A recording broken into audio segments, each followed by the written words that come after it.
Hello everyone, hope you are doing well. Welcome back to our channel. Today we are going to practice passage for upcoming examination. So let's start. passage की practice करते हैं. पहले questions देख लेते हैं. According to the contributor, the parents are strangely careless and unscientific in giving names to children because select the most appropriate word in the passage which means the same as pleasant and sweet sound. Next, what will be given to a child if he gets a good name? And last question, what is the tone of the speaker in the passage? Humorous, sarcastic, persuasive, melancholy. जो पहले हम meaning वाला question attempt कर लेते हैं. किसका मतलब होता है प्लीजिंग और स्वीट साउंड, मधुर आवाज, मधुर ध्वनि. तो किस वर्ड का ये मीनिंग है इनमें से? Identity, advantageous, outcomes, euphonic. Answer क्या हो जाएगा? यूफोनिक. यूफोनिक का मतलब होता है प्लीजिंग एंड स्वीट साउंड, मधुर ध्वनि, मधुर आवाज, मीठी आवाज. उसको हम कहते हैं यूफोनिक. कुछ लोगों की आवाज फोन पे बहुत अच्छी सुनाई देती है, तो यूफोनिक. आउटकम का मतलब तो होता है रिजल्ट, नतीजा. एडवांटेजियस, बेनिफिशियल, जिससे लाभ हो, बेनिफिट हो. ठीक है, आइडेंटिटी, पहचान हो गया, तो आंसर हो जाएगा यूफोनिक. तो ये क्वेश्चन हमने आंसर कर लिए, बाकी वैसे शेयर कर लेते हैं. In 1888, an Atlantic contributor made the case for a science of names. तो 1988 में एक अटलांटिक कंट्रीब्यूटर ने नामों के विज्ञान समझने की कोशिश की. साइंस ऑफ नेम, नाम के पीछे क्या विज्ञान होता है, तो ये समझने की कोशिश की. Parents are strangely careless and unscientific in giving names to children. The contributor complain. तो ऑथर का ही कहना है कि जब पेरेंट्स अपने बच्चों का नाम रखते हैं, जब नामकरण करते हैं, तो वो केयरलेस होते हैं, लापरवाह होते हैं और अनसाइंटिफिक होते हैं. मतलब कोई लॉजिक के आधार पर अपने बच्चे का नाम नहीं रखते. अनसाइंटिफिक है, कोई लॉजिक नहीं बनता.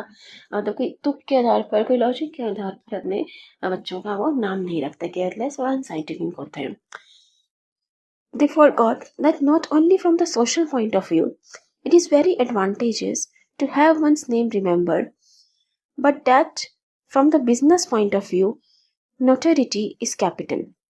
तो उसने ये समझाया कि सोसाइटी जो नाम रखा जाता है बच्चों का, वो सिर्फ सोशल पॉइंट ऑफ व्यू से ही बेनिफिशियल नहीं है. सोशल पॉइंट ऑफ व्यू से इसका फायदा नहीं होता, सामाजिक दृष्टिकोण से ही पहले इसका फायदा नहीं है. इसका फायदा बिजनेस पॉइंट ऑफ व्यू से भी होता है. जब एक चाइल्ड का नेम रखा जाता है तो सामाजिक दृष्टिकोण से भी एडवांटेजियस है और बिजनेस पॉइंट ऑफ व्यू से भी उसको बेनिफिशियल होता है. कैसे? क्योंकि नोटोरिटी इज कैपिटल. नोटोरिटी का मतलब होता है फेम, प्रसिद्धि. तो ये ऑथर कहा जा रहा है कि जब नाम रखा जाता है किसी भी बच्चे का, तो वो सोशल पॉइंट ऑफ व्यू से तो इम्पोर्टेंट है ही, बेनिफिशियल है, उसके लिए एडवांटेजियस है. साथ साथ बिजनेस पॉइंट ऑफ व्यू से भी नाम उसके लिए फेम लाता है. नोटोरिटी का मतलब होता है फेम, प्रसिद्धि. तो जो वो नाम होता है उससे फेम मिलता है, प्रसिद्धि मिलती है, जो एक कैपिटल पूंजी की तरह होती है. And must be obtained by prestigious and indigenous advertising. Indeed, the contributor argued, a good name will give a child a start in life equivalent to cash capital of at least $15,000. तो अगर एक बच्चे का नाम सही से रखा जाता है तो वो एक अच्छी स्टार्ट देगा उसको लाइफ में. जैसे $15,000 उन्होंने एक अमाउंट बताया हुआ है कि इतना पूंजी के बराबर है एक सही नाम रखना. One way to ensure this head start be guided by euphonic quality only. तो मतलब ये कहा इन्होंने, अगर सही नाम रखा जाता है किसी बच्चे को तो सिर्फ आगे बढ़ने में, हेड स्टार्ट करने में, लाइफ में आगे बढ़ने में हेल्प करता है. और ऐसा ही नाम रखना चाहिए जो यूफोनिक हो. हमने यूफोनिक पे कहा, जो यूफोनिक हो मतलब सुनने में अच्छा लगे, ऐसा नाम रखना चाहिए. Although not all of his contributors' guidance can or should still apply today. अब लेखक की सारी बातें आज अप्लाई नहीं हो सकती. The importance of a name to a child's identity has stayed front of mind for many parents. लेकिन आज भी जो बच्चों का नाम लिखा जाता है वो पेरेंट्स के लिए बहुत इम्पोर्टेंट होता है. A name can determine whether a child fits in or stand out. तो एक नाम ही ये तय करता है, ऐसा कहा जाता है, एक नाम तय करता है कि जो वो बच्चा है, जो चाइल्ड है, वो आगे जाके सबके साथ खुले मौका मिलेगा, फिटिंग कर पाएगा सोसाइटी के साथ, या फिर स्टैंड आउट, या फिर वो सबसे अलग होगा. And many parents differ on which of these outcomes is preferable.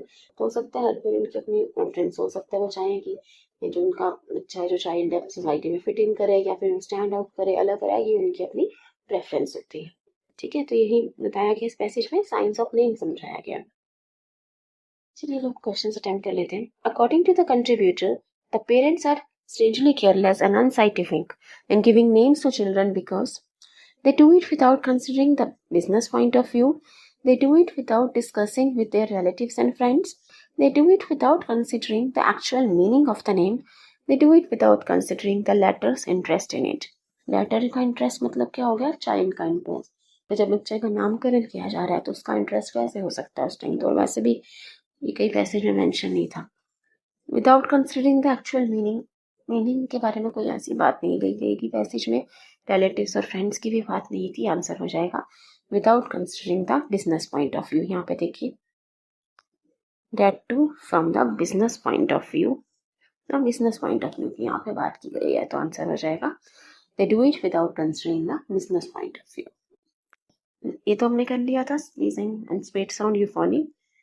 What will be given to a child if he gets a good name? A good bank balance, perfect address, professional attitude, a head start in life. अगर उसका सही से नाम रखा जाता है किसी child का, तो अच्छा नाम रखा जाता है, तो उससे उसे क्या मिलेगा, क्या बेनिफिट होगा? आंसर हो जाएगा head start in life. Life में वो आगे बढ़ पाएगा। हेड स्टार्ट इन लाइफ लिखा है ना, one way to ensure this head start. What is the tone of speaker in the passage? Humorous, sarcastic, persuasive, melancholic. Humorous का मतलब होता है फनी, तो कहीं से भी आपको ये पैसेज पढ़ के लगा कि आप कुछ फनी बात कर रहे हैं। मैंने तो ये भी बोला कि पेरेंट्स जो लोग केयरलेस हैं ये चिल्ड्रन का नेम रखने में, तो ऐसा कुछ फनी तो नहीं है।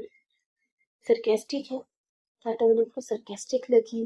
परसुएसिव लगी, परसुएसिव मतलब होता है कन्विंस करना, कि जो कुछ समझाने की, कन्विंस करने की कोशिश कर रहे हैं, कुछ मनाने की कोशिश कर रहे हैं। और मेलनकॉलिक का मतलब होता है सैड। सैड कहीं से भी टोन सैड तो नहीं थी। सरकास्टिक या परसुएसिव, देखो सरकास्टिक मतलब वो व्यंग्यात्मक जताने की तरह बात की जाती है। सरकास्टिक टोन नहीं है मतलब ये पैसेज की, उन्होंने समझाया गया कि जो नेम होता है वो बिजनेस पॉइंट ऑफ व्यू से, सोशल पॉइंट ऑफ व्यू से इम्पोर्टेंट होता है, नॉटिलिटी कैपिटल एक पूंजी की तरह होता है, हर्ट स्टार्ट करता है लाइफ में एक चाइल्ड को। तो ये समझाया जा रहा है, मतलब जो है कन्विंस करने की कोशिश कर रहे हैं, तो टोन सरकास्टिक नहीं होगी, वो हो जाएगी persuasive. Persuasive the first answer होगा तो do it without considering the business point of view, second euphonic, third head start in life, और fourth concept of हो जाएगी persuasive. So thank you everybody, thanks for watching, please share and subscribe, thank you.